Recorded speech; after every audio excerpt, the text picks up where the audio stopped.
Hey guys, this is Alex, and welcome to the Two Dudes, Brews, and Reviews podcast. On today's episode, I'm introducing Austin to the wildly experimental band Swans through their 2012 album, The Seer. If you like listening to our general confusion and us imitating the strange vocals from this record, then this is the episode for you. If you like what you hear, consider subscribing to the podcast and maybe even tell your friends about us. With that being said, we hope you enjoy the show.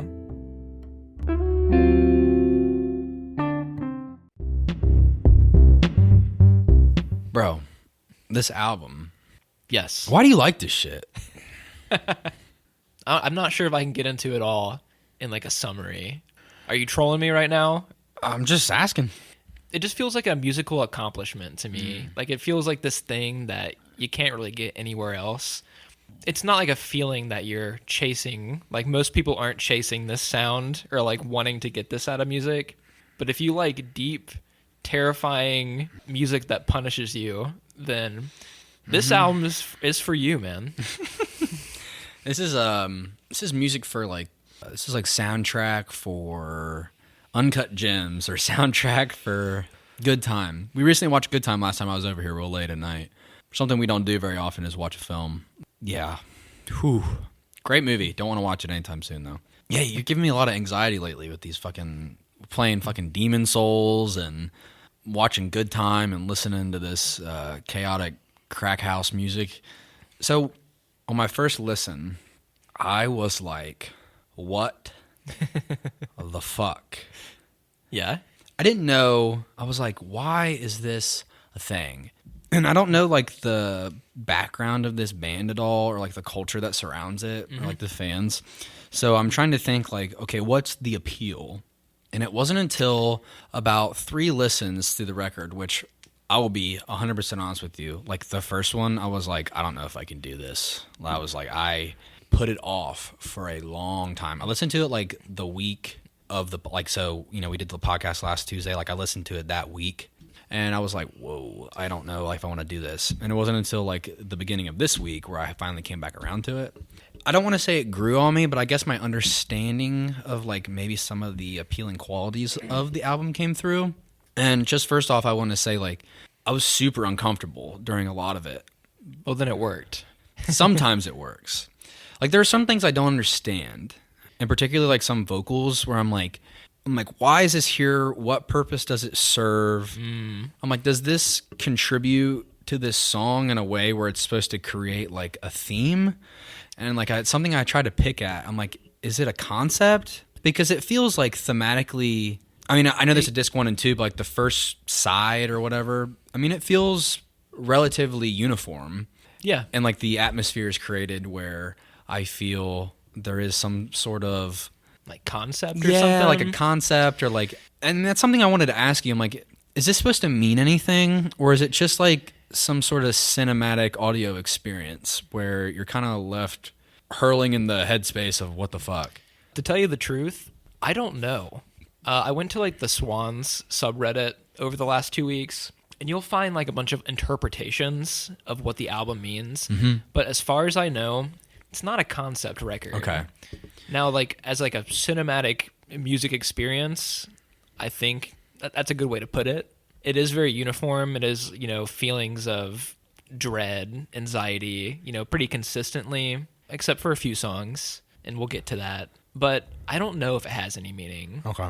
I'm like trying to figure out like what that is on the front cover. It looks like some sort of like bear. It's supposed to be a wolf. A wolf? Yes, like a specific breed. It almost looks like a little Wolverine mixed with like a dog or something like that. It kind of looks like a Yorkie, like Yeah. an angry Yorkie. Yeah.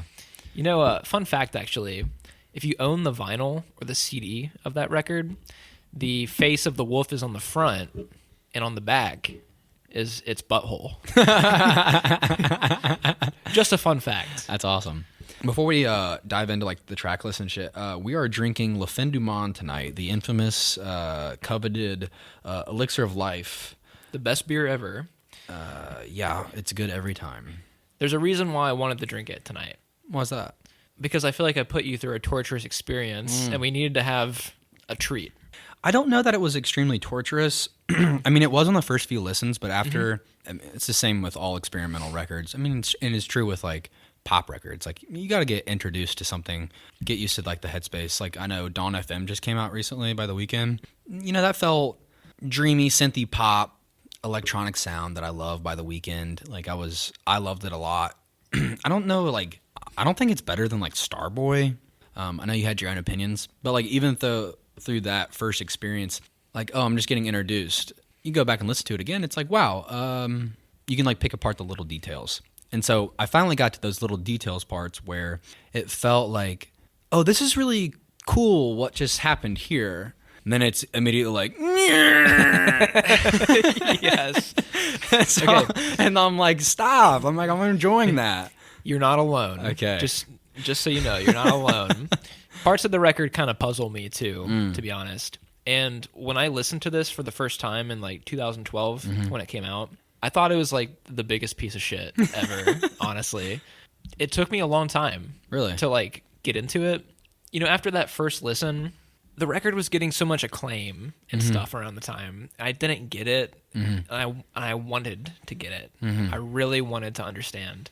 So I burnt this album onto like 2 blank CDs. Oh, yeah. Because I was driving a 2005 Honda Accord at the time with no auxiliary thingy in it. So, you know, I had to do the old school. Hell yeah, dude.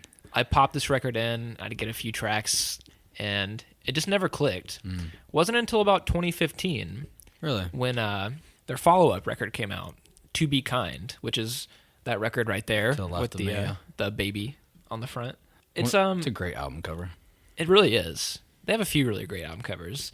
I think it was because that record was the second 10 out of 10 that like the Needle Drop ever gave. So it kind of like made me hop back in and like try to get into them. And I liked that one first before I liked this record. Now, what I didn't know at the time, I'm not sure if you know, this band's been around for like 40 years. I looked through their discography and I realized how far back it went. I was like, whoa. I was like, okay, so they've been doing this for a while. So have they gone through like multiple band members and like different like changes and... Many. Okay. I can't remember the exact number of studio albums they have, but I think it's around 15. Just for like a brief history. In the 80s when they came out, they were playing this genre called no wave, which was essentially metal music played in slow motion. Just really like barbaric, one riff, Michael Gira fucking screaming into a microphone. And they kind of like evolved over time. They started introducing like folk elements into the sound. It's something that's pretty prevalent on like this record for sure.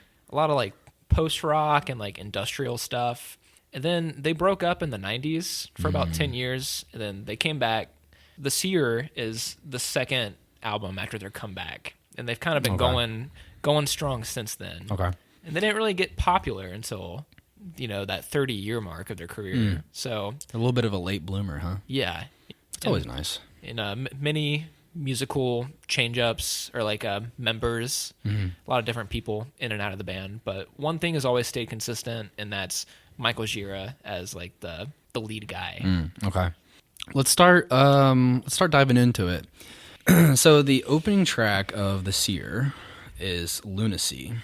I think this is a perfect introduction to the record. Yeah. As far as like context goes, it's pretty great. I think it gives you a pretty good idea of like what you're about to step into. I don't think many normal people would make it past this track. Honestly. No. Something that's funny I always think about is like, try to show your parents like fucking JPEG Mafia. They'll be like, what is this? Yeah. If you showed your parents this, they'd think you're like insane. They'd think I'm like drawing pentagrams on my wall and shit. I think this song kind of sounds like being indoctrinated into a cult. Yeah, I was going to say a lot of rhythmic chanting, which is something that's like littered all throughout.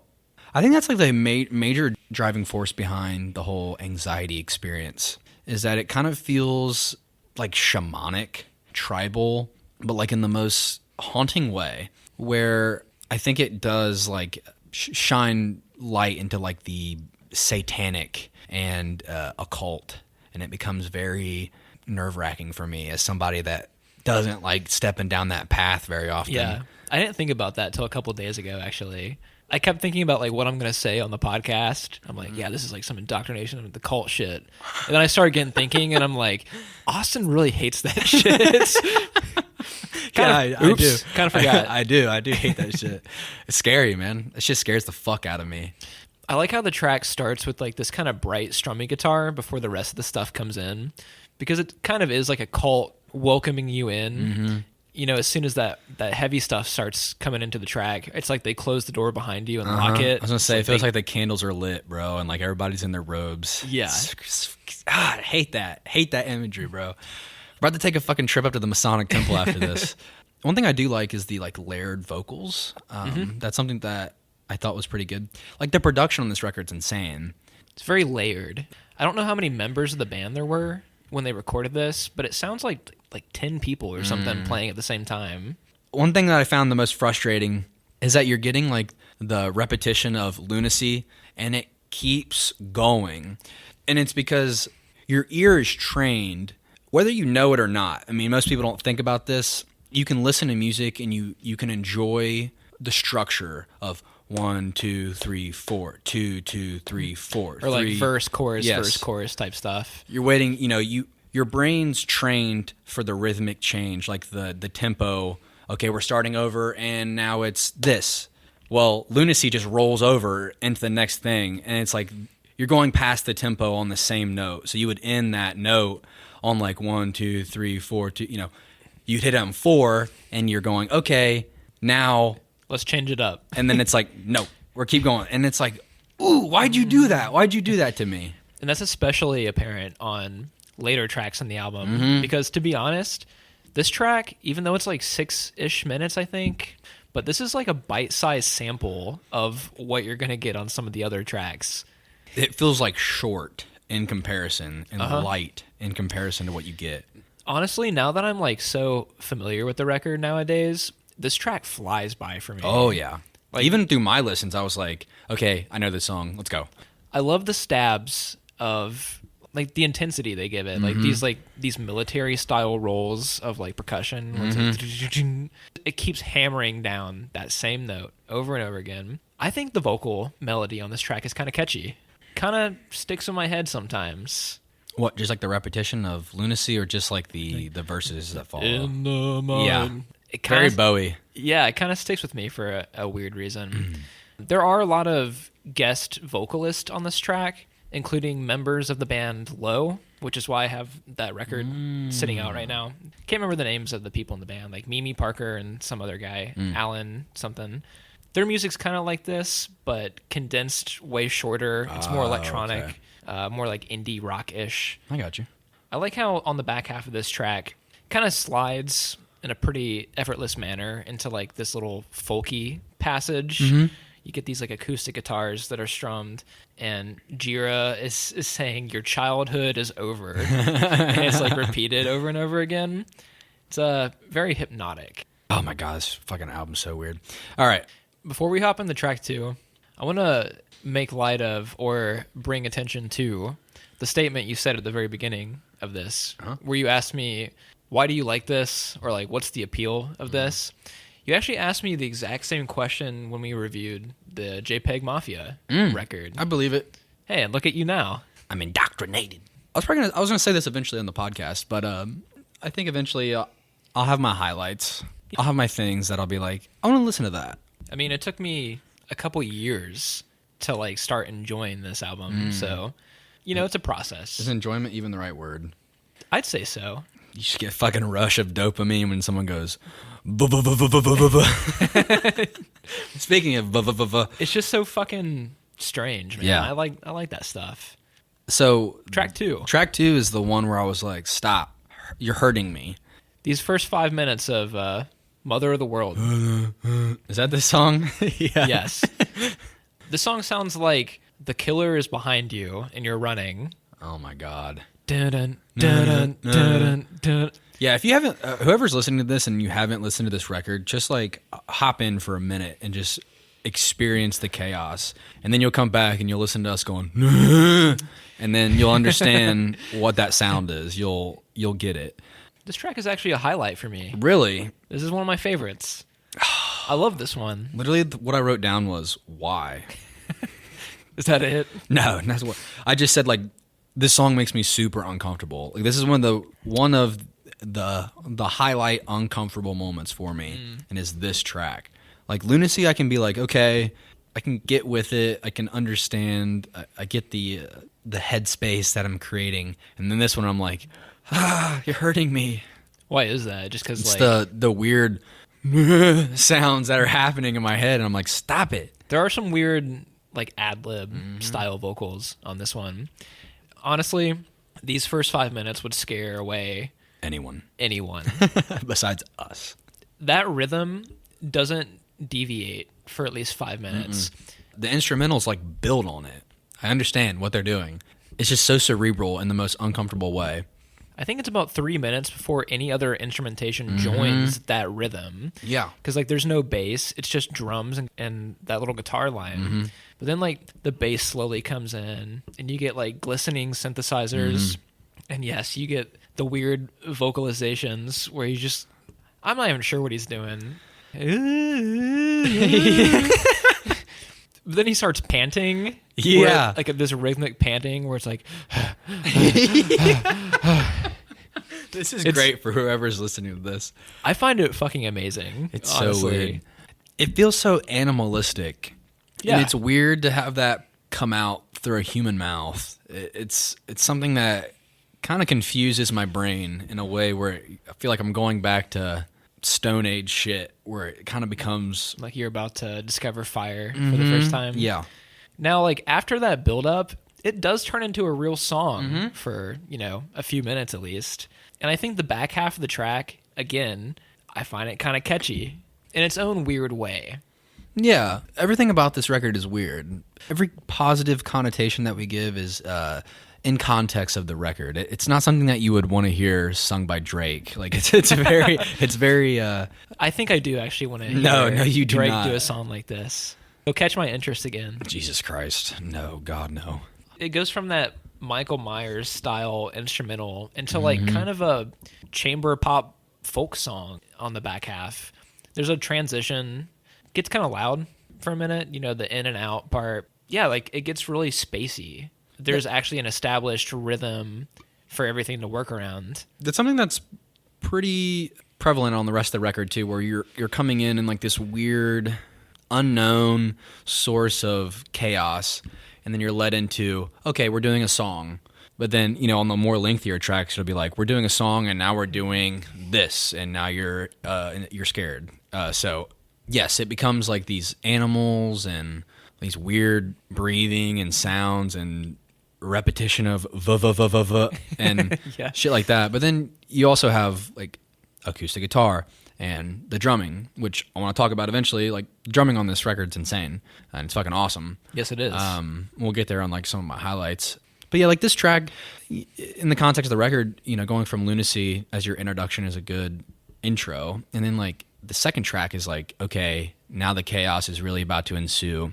And then you're thrown into the Seer, which is like, okay, we're doing a 30-minute long song, which is like, in the context of the record, the first two tracks are great introductions to like the headspace and the sound we're about to create for you. And then you get into this bagpipes, bro. The bagpipes on the Seer. Like, I think they're bagpipes. I can't tell if Yeah, there are. Yeah. It feels There's a lot of stuff going on that one. I mean, it's 30 minutes long. Like, it's an episode of iCarly, bro. Like, I mean, it's your afternoon Nickelodeon show wrapped up into an audio experience. I find it kind of weird that it's preceded by a 1:30 like just random acoustic track that sounds like nothing else on the record really. It's like really bare bones. Did you get the vibe of like it almost sounds like a cover of Amazing Grace? I didn't pay any attention to that. The melody kind of copies Amazing Grace a little bit, but it felt just like a devilish version of that. I mean, the track is really only serves as a prelude to the Seer. I mean, you get this weird background noise that like kind of just like pops up out of nowhere towards the back half of it. Like lots of fuzz and stuff are like littered throughout too. Yeah. You ever like notice that, like all these like weird staticky low hums that get introduced behind shit? I feel like it would sound great on vinyl. Oh, like for sure. But yeah, we can hop into the 30-minute behemoth title track. What was your reaction the first time hearing this one? Could you make it through, or could you, catch your footing? Actually, so the first time I listened through this, I stopped at the Seer about 15 minutes in, and then I got home one night, and then I just listened to the Seer by itself. And then I was able to like really sit down. I put headphones on and like sat in my chair. And that's how I kind of, when I sat into this song. Yeah, it starts off with like bagpipes. And like I thought that was kind of interesting, and then it's pretty uniform throughout the rest of the record, where like things just seem like they're screaming, So there's that. Which, I mean, I like the bagpipes. I like different instrumentation. Like it's very unique. It's extremely experimental, like using like bagpipes on a record. Like you don't hear that very often. No, you don't really. The only thing I've heard recently with bagpipes in it was Dune, and like that was a movie. Yeah, everybody is just wailing on their instruments for like the first 5 minutes of this track. Yeah. It's a long-ass drone sequence. Lots of droning. They really test your patience. And I'm not going to lie, even I, who like really like this record, finds that some of the stuff on this track in particular is sort of unneeded, especially towards like the 15 to 20 minute mark. And that's kind of one of my criticisms as well, where I guess some things don't feel unique enough to like drone on for that long. Yeah. I mean, you'll have like 3 minutes of just, it's almost like dead air in the context of the record, where it feels like nothing's really changing, or like the instrument that's being shown to you isn't doing anything unique enough to like, I don't know, catch your interest. And like you have these moments, I mean, it's a 30-minute song, so you like, my brain will check out for a minute. Same here. And then something will happen where like I'll have to like get up and like start walking around and like find something to pick up or move around, have something to fidget with, because nothing's happening. You just need to do something. Like, give me something. And then I'm introduced to like some really fucking cool drumming. On this track specifically, like there's some spots where I remember the first time I listened to it, and the way like these cymbals are being hit, I didn't like recognize that they were cymbals. I thought they were like some sort of electronic sound, like almost like these little tiny like bell rings. It almost felt like these glistens. And it wasn't until like upon further examination, I'm like, whoa, wait. This is like some hushed drumming. I'm like, oh, that's really cool. Super stupid to say, but it almost sounds like someone's like painting the night sky. Like sounds like these little glistens of light on these cymbals. And that was really cool. The instrumentation becomes more hushed, and you can hear like the cymbals pick up. Like I would love to see like the mix. I would love to see like the audio mix of like this song on digital, like, you know what I mean, in front of a monitor or something. Like it's got to be all over the place. It does sound really great. I think I'm really with this song for about the first 15 to 18 minutes. It's up until the point where it hits its climax. Mm-hmm. Like the instrumentation like really picks up, and I mean like they hit this little motif where like it's almost like somebody turned the speed up on the song, where they start playing like really quickly. And then you get this really long section where they're just crushing down on the same chord over and over again. Yeah, and like you get these big drum hits that coincide with those big, guitar parts. And I think I counted one time how many times they hit the same chord, and I think it's around 28 to 30. Now, if you ask me, it was a little too much. Yeah, I mean, some of it kind of feels like unnecessary, and especially like you give me that, and then we're going to move right into what sounds like animals dying, these whelps and like these wailings. It kind of reminds me a lot of some of the longer tracks from like Godspeed You, Black Emperor, where like the climax, they do like 20 to 30 minute long songs on occasion. I mean, it's great stuff, but they always hit their climax in the middle of the song. And then like the back half of it will be like a cool down, and your interest kind of wanes because you already got that big payoff, really. And this track is kind of like that, because waiting for you at the end of this 30-minute epic is just like this weird like peyote trip. Yeah, that's what I'm saying. Like it just sounds like animals. It's fucking weird. Like these wails. It does pick up a little bit. Like they put like violins in the mix, and like the vocal approach is very strange. Michael Gira going like, "I love you so much." It's fucking. It's almost like a joke, kind of, and I feel like he might be in on the joke. But that's the other thing. Like sometimes it does feel like a meme, where it kind of feels like, why are you doing this? The way the track ends is actually pretty cool in my opinion, because it kind of like ends up in like this kind of sinister groove. like this bass and guitar comes in. It's just like kind of like a head bobber, like you're nodding your head back and forth, where it kind of feels like, you know, the track kind of picks up at the end. I think it's like the last 3 minutes of the track, and then it kind of like dies off again. Like, it's hard to dissect a 30-minute song. I mean, let alone like we've dissected like 9-12-minute songs on like other records, like Smashing Pumpkins or like you know, Silver Fuck by Smashing Pumpkins. It's long as fuck. It's a crazy song. And we've had Chaos like on JPEG and stuff. Those are like short. Where this feels like you're mixing that in with these long droning songs, like 30 minutes, 20 minutes, 12 minutes, where you're on the same idea, and it's really hard to pinpoint where you're at in a specific song. I mean, you'll start somewhere and end somewhere else. I mean, I know that's the point, but it kind of feels like sometimes they could maybe be segmented. Like, maybe give me a Seer part 1 and part 2, and then give me the Seer Returns. You know what I mean? My interest definitely wanes during certain parts of this track, but the build-up is really good. Like, I really like the build-up. It's just that the reward at the end is not what I was hoping for, really. Yeah, the Seer Returns. This track feels like the most grounded to me out of like all the tracks in the album. Well, not all the tracks, but like at least on the first disc, it feels more digestible, which I guess is like a good thing to have after like a 30-minute song. Let's get rewarded with something that's more traditional. This one definitely feels more modern, especially like the first 30 seconds or so. There's like looping. You got female vocals kind of like looped over and over again with like these like piano notes. Sounds like a hip hop song could sample that little portion and like make something out of it. Once this track establishes a groove, it's really nice. Yeah. Honestly, I really like the rhythm on this one. Vocally, it's super structured. There's verses, refrains, shit like that. Like, it feels the most relaxing, if you can put it that way. Yeah. So, I mean, I like that part. It's nice to have that. I mean, I think if this thing was a complete acid trip, I don't think I'd be about it. But it's nice to have like little tracks like this where it feels more soft and whatever that may be.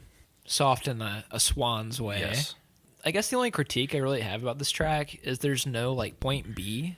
Like, once it establishes what it is, it just does that.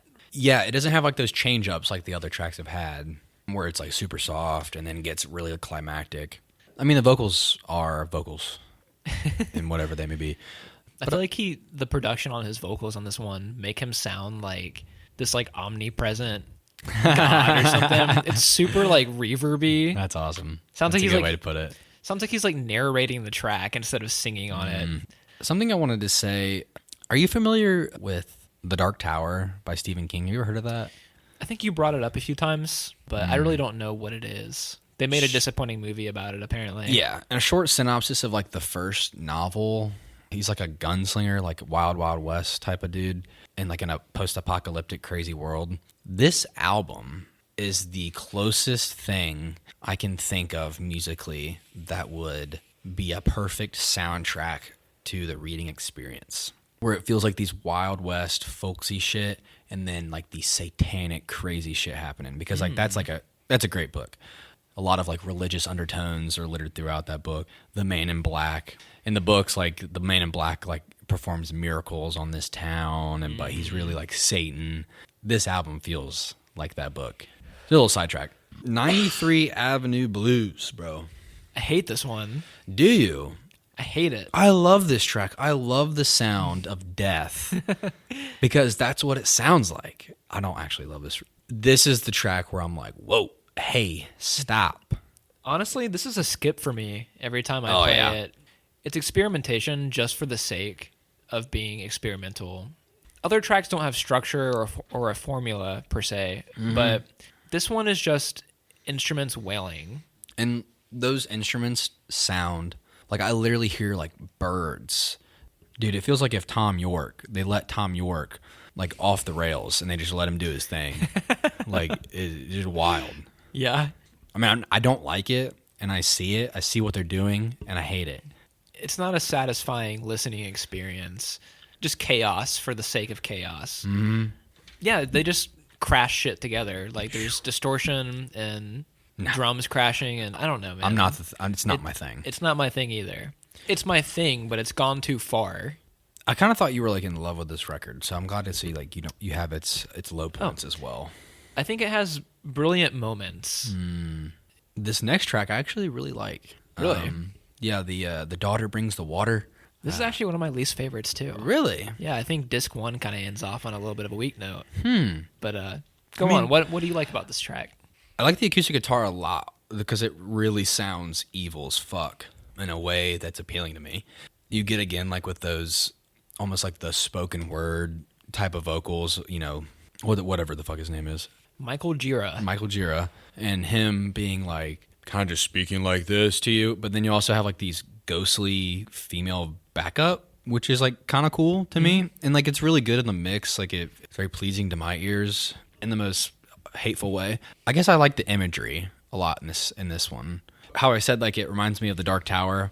I get into that mindset in this point of the record, and I'm like, whoa, like okay, this is like straight up something like out of that book where it feels like the daughter brings the water. The girl has to go down to the river and fetch water for the family or something, but it's like set in this post-apocalyptic world. I kind of have that to my advantage where it kind of helps me like get in the mindset, imagery. Okay. Does that make sense? What about this track doesn't do it for you? I just find it a little dull compared to some of the... It's an album full of epics, and this is like kind of the toned down, one of the toned down tracks. I do like the use of like harmonics on the guitar, like on the main riff. And I do like how it has a traditional structure. There is a chorus and a verse. I honestly find some of the vocal approach to this song in particular a little goofy at times. I know it's really goofy on, you know, you know. But the way he sings like brings the water. I don't like it really. That's fair. I think it fits more against like the chaotic instrumentation than like when it's put in this normal context. Do you think because it's supposed to be like the ending of disc 1, does that like kind of put it also in the mindset of like it's not that great to like end off? It's a weird way to end off disc 1 for sure. I didn't really look at it that way until you told me to like, hey, by the way, it's separated. And I was like, oh, okay. Yeah. So like I kind of looked at the track list in a different way because of that. And I'll talk about that later because the way the album ends, I thought like, okay, this is just a segue into what's to come next. But I guess if you think about it as far as like it being like a double album, it kind of, I mean, like you're already like an hour in, which was like usually the end of a record. So I can see why in that context it might aggravate you in a way because it doesn't really feel like a big climactic ending. It kind of leads into the beginning of disc 2 because they kind of have like a similar sound to each other. And maybe that's why they did it. I liked the next track a lot. I knew you would. Yeah, I figured you would have that insight on me. This is like the softest track on the record. It's like so full with melody. It's almost angelic compared to the satanic ritual that we've had earlier. So I really like this track. Such a weird beginning to disc 2. After an hour of apocalyptic, hellish music, why don't we start off disc 2 with like a country ballad? Fuck it, why not? I didn't really think about it in the context, but yes, it is very country-like. It's got verses, a chorus, guest female vocals. Amazing. The female vocals are really the lead on this one. It's almost like you accidentally put on the wrong record for a second. I think it's still really epic, too. And I think I like the imagery in this track as well. Like as far as the verses go, now you are the warrior who will conquer this land. On a horse made of clouds, you will scatter the sands. I'm like, that's fucking dope.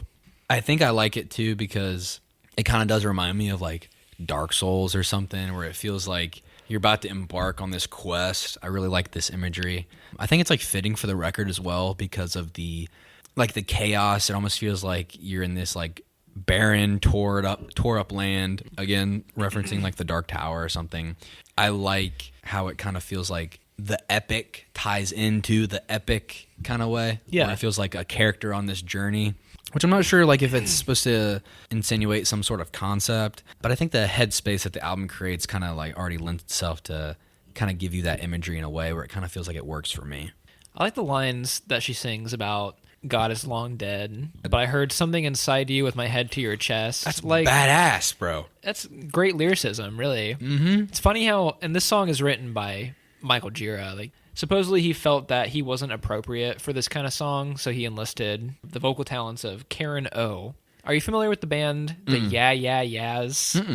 They were kind of big in the 2000s, I guess. You never heard the song Maps? Gold Lion?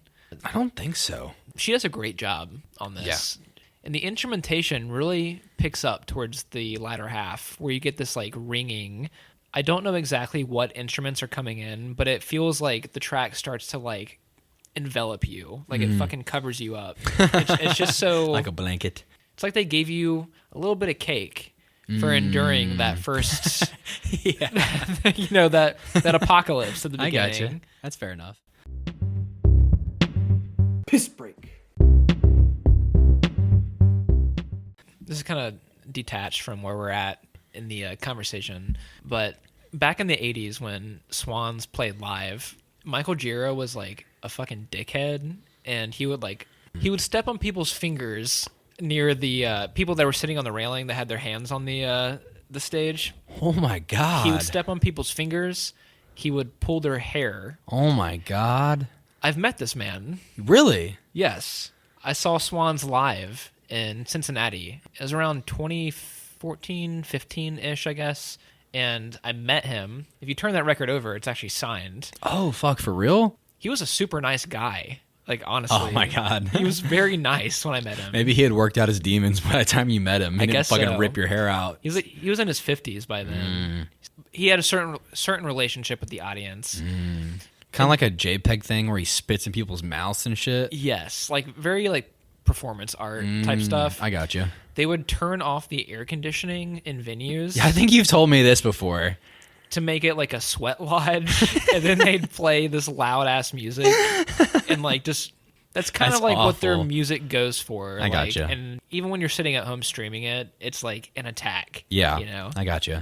There is like a persona that they carry. I didn't know where to lure that in, but I knew that I had to. But yes, I've met Michael Gira, and he was a friendly old man with a cowboy hat. But yes, the next track, Avatar by James Cameron. You know what really tripped me up? What? The bells. Yeah, that was a nice addition. I was like, is this a Christmas album? I have such a correlation to bells, like silver bells. Wait, what's happening? Like, this is confusing me. This isn't supposed to be in any other type of music. So that was pretty interesting. Do you think they're like implemented well? They probably could be like let in a little bit better, I feel like. Maybe like... It just kind of starts. Yeah. This is whoa. There's no drone at the beginning. That leads into it. Maybe like if they brought in like more rhythmic drumming, cymbals, then bells, like I might be like more like not as caught off guard, but like literally it starts out, it's like bells, here you go. And I'm like, whoa, that really tripped me up for a second. Same with like the bagpipe thing. It's like, I wasn't expecting bagpipes, but here we are. I kind of like how this track doesn't bullshit like some of the, well, like the title track, really. Yeah. It's kind of like that, but in short form. How long is this track? It's less than 10 minutes. 8:52. I think it accomplishes a lot in that time frame. The build-up is really intense. You know, you get to start out with the drums, the bells, the bass is moving, and then they do that crushing thing where they like hit the same chord over and over again, but it doesn't sit on it too long. Is it like a track highlight for you for that reason? Instrumentally, yes.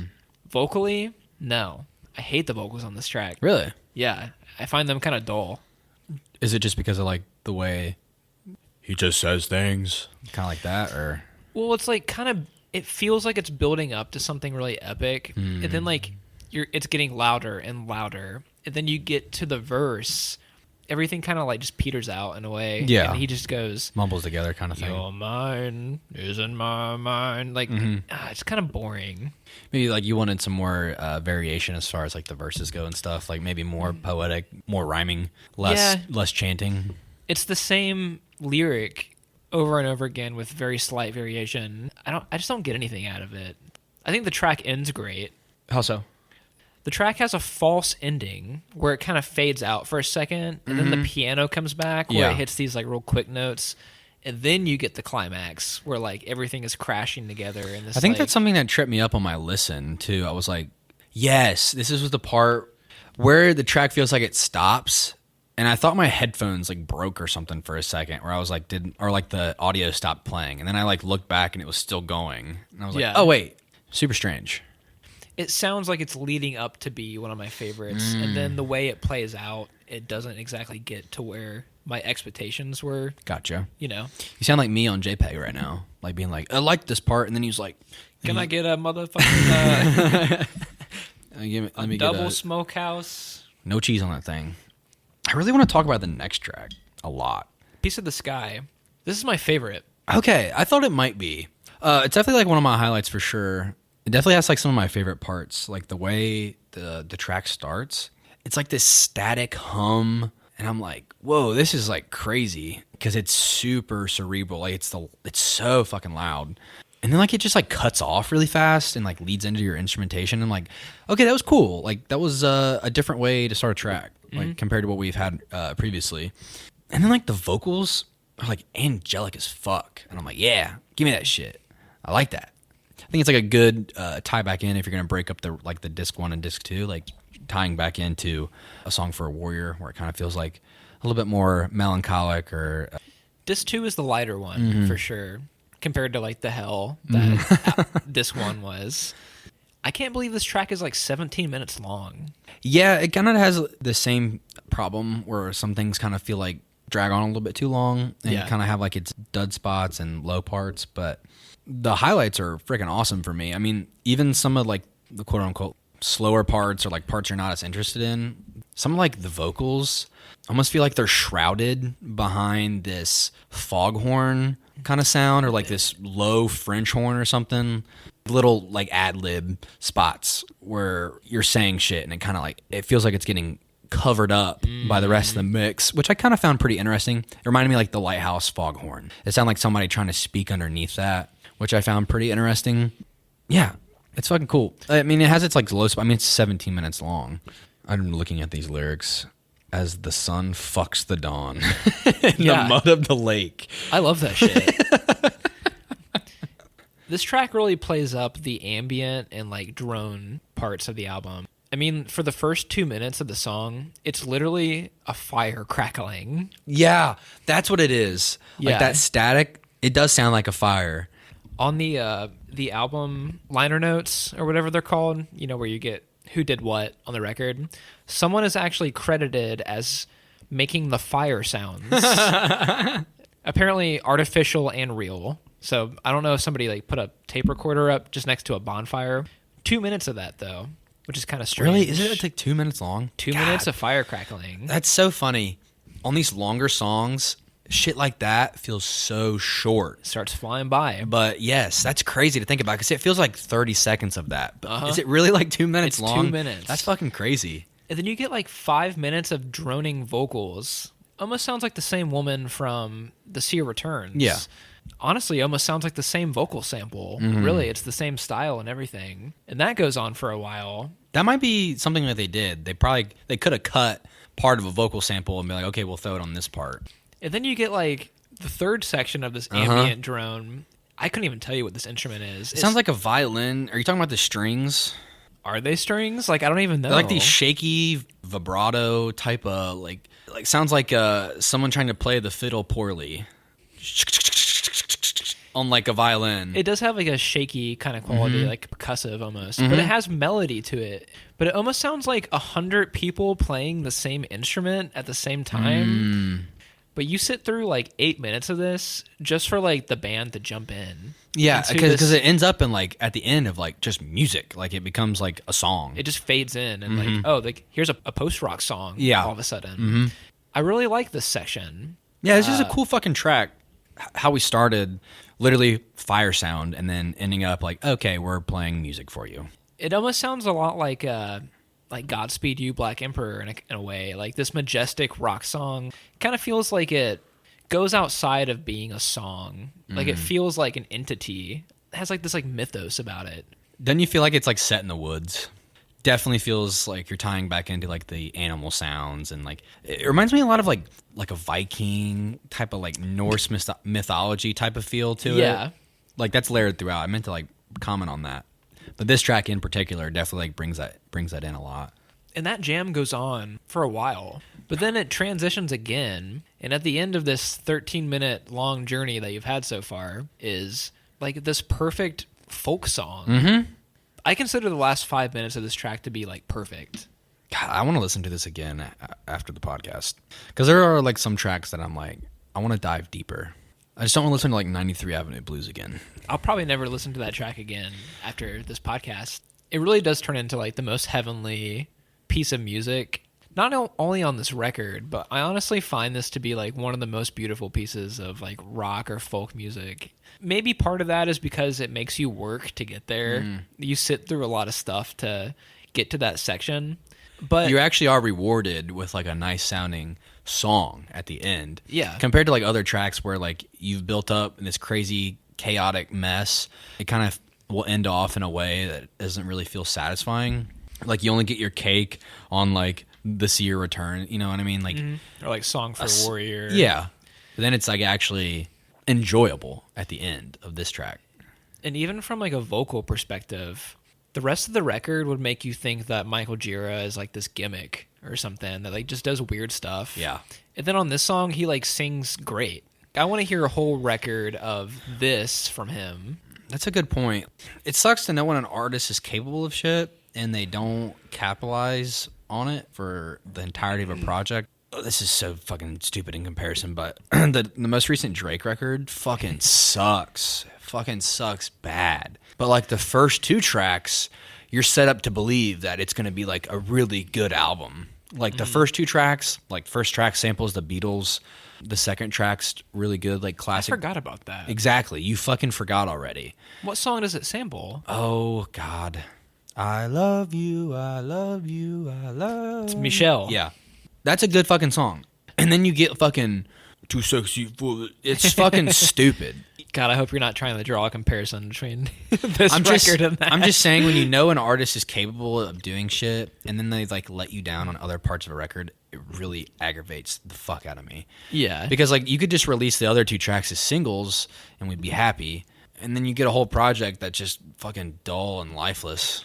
Now with like Swans, I don't think it's them squandering this like unhidden potential or anything. Like they're just showing you one of their cards. Like they can do a lot of different stuff kind of. Well, I want more. Actually, Michael Gira has another project that he does more similar to this style. It's called Angels of Light. Did it come out before this record or after? It was in the mid 2000s. It was when Swans was broken up. Oh, okay. That was actually his like focus for a while. Gotcha. It was just a straight up folk record. Because I was reading stuff about how this record was basically an accumulation of like the focus of him, like his entire career, everything combined. Yeah. And you've never listened to any of the prior Swan stuff. He does vocalize a lot more on earlier projects. He's kind of absent for a lot on this record. There's a lot of long stretches of instrumentation. He's nowhere to be found. This album definitely feels like more of an instrumental album to me, just for like, I don't think vocals when I hear this record. I only think about the droning and the craziness. To Be Kind, honestly, like way more vocal centric. Oh, okay. This is just that kind of record. It's more of a atmosphere kind of thing. I thought that one might be too much for you. That one's like primal aggression. You've shown me a few the way tracks. through. You show me a few tracks. Yeah, it's like It's just rough. Like straight up noise. I remember the first track being like, whoa. I remember we started it one night. Honestly, I find it fucking awesome.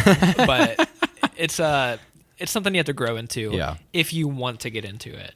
But yeah, this track is great. The lyrics are poetic. As the sun fucks the dawn, you know, the tunnel full of rain lines. I don't know what he's saying in particular. But you're like, I sign off. It just feels like poetic descriptions of all these like environmental things, you know? And like, I'm here for that. Yeah, it's imagery heavy. There's nothing wrong with that. A lot of music is like that, where you don't really like, shit, dude, fucking Bon Iver is like that all the way through, all the time. Like, it's never like... It's very like fragmented in a way. Like almost like these motifs, these metaphors and little foreshadows of what could be type of deal. Yeah. How do you say this? The Apostate. Apostate, okay. A puzzling last track. Yeah. I kind of like it, but I'm a little unsure in a way too, because of the way like where it sits contextually in the record. I was gonna say it kind of feels light in a way. I mean, if you can say that, it doesn't feel as epic to me. I feel like a good way to end this record would be like on a lighter, like more angelic epicness. I've always thought A Piece of the Sky should be the last song. That's what I'm thinking. Really. Like, it starts off hellish and then ends you off with like this like kind of like world wandering kind of headspace. But instead they like take everything they've built and just like fucking wreck it. yeah. And that might be a conscious decision. Like, hey, don't get too comfortable. We'll still fuck you up. You know? They gave Jesus you Christ, it's 23 minutes long. Dude. yes, a 23-minute track following a 17-minute track, which honestly 40 minutes of back to music. back. Yeah. It's like they gave you the cake on the last song, but on this track, you had a few bites of your cake, but then like the chef came out and then took it and like stepped on it, you know? Jesus. God. I'm all about the metaphors tonight. They give you another 10 minutes of... It's almost like the Seer and 93 Avenue Blues had a baby. It's again with like the wailing. Yeah. Literally, like, if you let Tom York just take a bunch of acid and get on stage, like, just fucking start dancing and yelling, and I'd like to see that. I'm sure you would. I guess I would. I'd pay money to see that too. I think. If you go to a Radiohead show, that's what you get. Ah, dude, it sounds awesome. There's like a bunch of crazy chanting. Like the beat's groovy. Like it's groovy. Once it gets there. Yeah. Yeah, like once the actual track starts. Actually has one of my favorite drum patterns of the entire record. Yeah. The But drumming on this record's insane. God, I wish I would have talked about it more, but it's fucking insane. There's a bunch of crazy fucking tempo changes and all that bullshit. We didn't really talk about the technicalities of fucking tempo and shit, but it's fucking crazy. It reminds me of like all these crazy jazz drum, like whiplash. This track ends on a drum solo, which is fucking okay. yeah. I get it. I almost forgot about that. Man, it's badass. I mean, it's not like the last few minutes. It seems like it uses a lot of the same tricks that we've already been shown. Like the first 10 minutes, you have the wailing of like that distorted guitar, and it's very similar to like a toned down 93 Avenue Blues. And then like it speeds up, and then it starts to feel like the aggressive part of the Seer title track. I don't know, man. Do you think this should come before A Piece of the Sky? It feels like it belongs on disc 1. That's also true. Yeah. But what do you replace though? Like if you're gonna put this on disc 1, what do you bring in on disc 2 as far as like sequencing of the tracks? Not entirely sure, man. I hate playing backseat composer. Yeah, because like I'm I not mean- the one that wrote these songs. Yeah, we have no credentials or fucking Yeah. like we're not producers. We are not. It had to be a conscious decision to bring it back to the chaos. Maybe they thought it would bring it full circle, but the last half of this track feels like a punk song. It's got jazzy drumming, but it's like this post-punk style. And it does have the most aggressive vocals on the album. Get out. Like Space fuck cunt. literally calling God a space cunt. Like it's fucking wild. And I don't know if that's supposed to tie together like the lyrical stuff from the rest of the record, because there's a lot of allusions to gods. Kind of reminds me of like some sort of like paganism. I almost feel like there could be like multiple gods, like Norse mythology, or worshiping like idols and stuff. I would like to see this in front of A Piece of the Sky. Yeah. I don't care that it's on the disc 2 at all, but I think A Piece of the Sky would be a better one to end on. I guess it would be like a nice, soft, epic ending compared to what we get here. While I love the drum solo, it's awesome. I don't really know why they do it at the end of the record. It doesn't really apply as far as like outro track. I mean, if you could even consider that. I mean, it's a 23-minute long song, so it doesn't really feel like it's meant to be that. I think this album is basically just saying like "fuck you" the whole time anyway. So I mean, it doesn't really surprise me that they're like, "Hey, well, we don't give a fuck." Yeah. Honestly, they could have ended the fucking album with 93 Avenue Blues, and they've been like, "Yep." Yeah. So it's just like I can't critique the chaos in a way where I feel like I have an opinion that would improve my listening experience. It's chaotic, man, and I get the appeal. I don't know if I like it though. I don't want you to think I hated it, because I like what it did at some spots, and I thought it was probably one of the most unique listening experiences I've ever had. Also, it's a fucking behemoth of a record. Like, it's 2 hours long. Hard to get through, man. It's lengthy, repetitive. They beat you into submission, and they might give you a little bit of sweetness occasionally. I mean, I really like some of the tracks on this record, and I fucking hated some of them too. Yeah. And it was so different. I'm really glad you suggested it though, because I feel I would never listen to this on my own time. Again, adding to my arsenal, which is what the podcast is supposed to do anyway.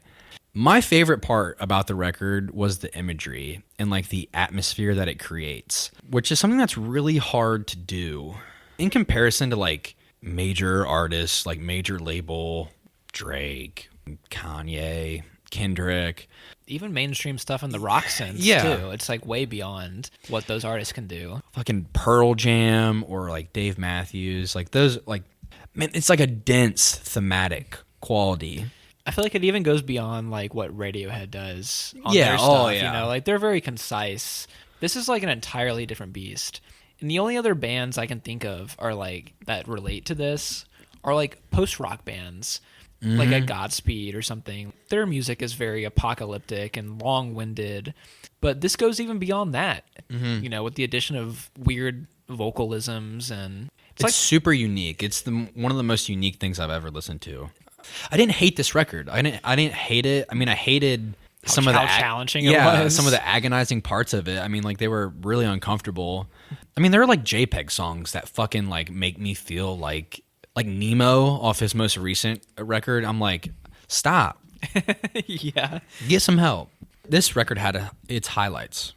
So I'm going to give it like a 6.5 out of 10. It might grow on me. A lot of the records that we have done do that for me. So this album had its highlights, like A Song for a Warrior, A Piece of the Sky. I liked the Seer.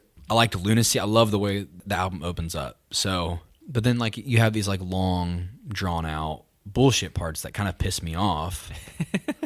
But then... Same here. But, yeah.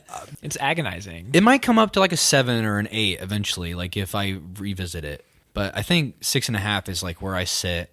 I didn't feel like it was a sham. I didn't feel like it was, like, cash. You know what I mean? It wasn't, like a gimmick. Yeah. Like, the weirdness wasn't, like... It wasn't forced. Yeah, it wasn't like an artist missed the mark...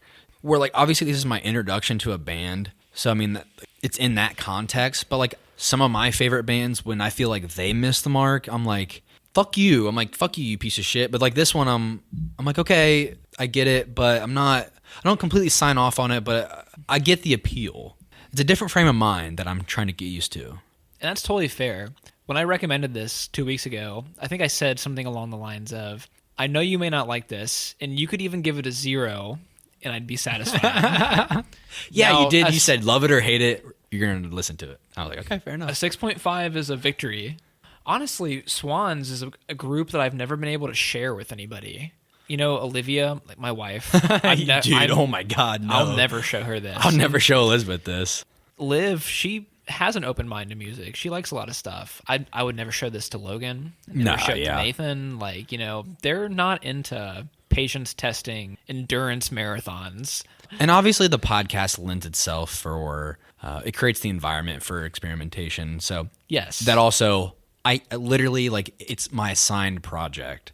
And I love doing the podcast. So, like, whatever we do, it doesn't fucking matter. We could do Kung Fu Panda 1, 2, and 3, and I'd be the happiest motherfucker on earth. I think for me, ratings-wise, I'd probably go like a 8 to an 8.5 maybe. If I'm really in the mood, it borders on the 9. Like, if I'm really in that headspace. You're in, like, the real angsty fuck mood, yeah.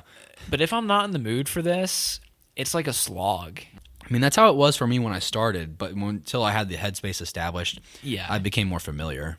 I couldn't imagine just throwing this on for, like, my own pleasure on, like, a casual Wednesday. Like, I want to, like, get in a headspace of like an album like this. I respect the record. I just don't I'm not in love with it, at least not yet. I don't know, man. Some of their other stuff, like if you ever go down that road, getting into their music, there's interesting stuff. What do you think I should? If I was gonna, do you think I should listen to that record next? Probably. The Seer and To Be Kind are good starting points. Okay, and then you can get into like Soundtracks for the Blind, which is like their 90s record before they broke up. And that record is like fucking probably the most inaccessible they've ever been. There's like tape loops and conversation recordings, live recordings. There's a dance track on that record with like female vocals. Like it's fucking wild. They just do whatever they want, man. Piss break. All right, Austin. It's that part of the show. Dude, I've waited so long to recommend this, and I've been sitting on it for, I would say, like 2 months, 2-3 months. From my understanding, you're doing an album. Yes. Correct? And this is something that you're probably familiar with, I would assume. Because I know it's a band that you like. And it's probably similar in the way to the Swans, where I know you've only shown me a few things. Like probably more popular songs. And I've really done my best to try to get familiar with this record before I suggest it. And that way, when we move into the next few weeks, I'll have even more time to really lay down my final thoughts. I've waited a long time to do this, and I'm like really hyping this shit up. But okay, I'm doing Koi no Yoken by Deftones. Oh man, fuck yeah, yeah! I really like this album, and I figured you probably have been familiar with this record. I have like gone down this YouTube rabbit hole. I got like this, I don't know how the fucking YouTube algorithm got me, but it gave me like this meme of like listening to the Deftones got me like, and I was like, I like a few Deftones songs that you've shown me. I know like this is kind of like an album that people really love, but it's not like in their favorite Deftones record or like their top 3 or whatever, but yeah, I'm really excited. This is very unexpected. Yeah. Because honestly, like I've had Deftones on the back burner for a while, and I wasn't sure like if I wanted to do them for the podcast. This is like killing 2 birds with 1 stone. Yeah. You recommended I figured it. you would have recommended them eventually, and I was like, you know what, I'm going to fucking pull the fucking chair out from underneath him here. I'm like, I'm going to do this shit. I remember buying this album on CD because I went to Target in Middletown, and I bought Good Kid, Mad City and this on the same night. I hope that after we're done recording, we play some tracks from this album. We will, 100%. There's no secrets here. I'm very familiar with it. And I figured you would be. And I wanted to do something that I feel like we're going to have a good conversation. Something like that you're going to be very familiar with. We won't be like walking into the unknown. It'll be like very much like a Nolan film that we've both seen, or a Tarantino film, like something that's coveted to both of us. But yeah, I've gotten very familiar with this record. I can't wait to talk about it on the podcast. I'm like a fucking Deftones fan now, so it'll be fun. Have you been listening to them in like secret or something? Yes, I have. We haven't talked about them in forever. And that's the thing. I was like, I have to show no hint whatsoever.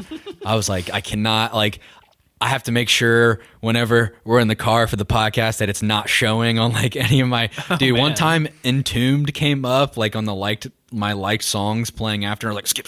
Like I was like, I had to go really like, I was like, I remember that. I can't let him know that I like this song. I don't think it would have spoiled it for me. Very great surprise. Yeah, I gotta get you off guard. I gotta keep this shit exciting.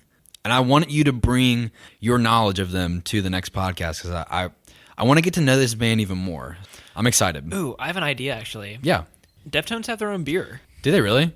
Yeah. When I went to San Diego a couple years ago, I went to a brewery called Belching Beaver, and they have Deftones branded beer. Like that's. I remember when you did that. It's crafted with the help of the band, too. They're big IPA drinkers, apparently. So we should find some Deftones beer. Yeah.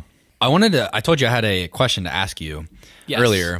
Obviously, our fucking Brockhampton concert got canceled. Deftones are playing at the Andrew J. Brady Center in Cincinnati in May, and I wanted to ask you if you wanted to come along, because that would be fucking awesome. The answer is yes. Okay. I've seen them before, actually. Hell yeah. I should be getting refunded for the Brockhampton tickets soon, whenever that may be, but I have like Ticketmaster. Dude, I have like a ton of Ticketmaster gift cards from Christmas, and I need something to spend it on, and I thought like that would be a good fucking show. Yes, I'm here for it. I've been waiting to ask you that too, because I was like, oh, I can't ask him to go see Deftones with me until I suggested on the podcast. So yeah, we can do that. We can do it on the podcast. It's gonna be fucking dope. We're doing Deftones next. Tell these bitches goodbye. Adios.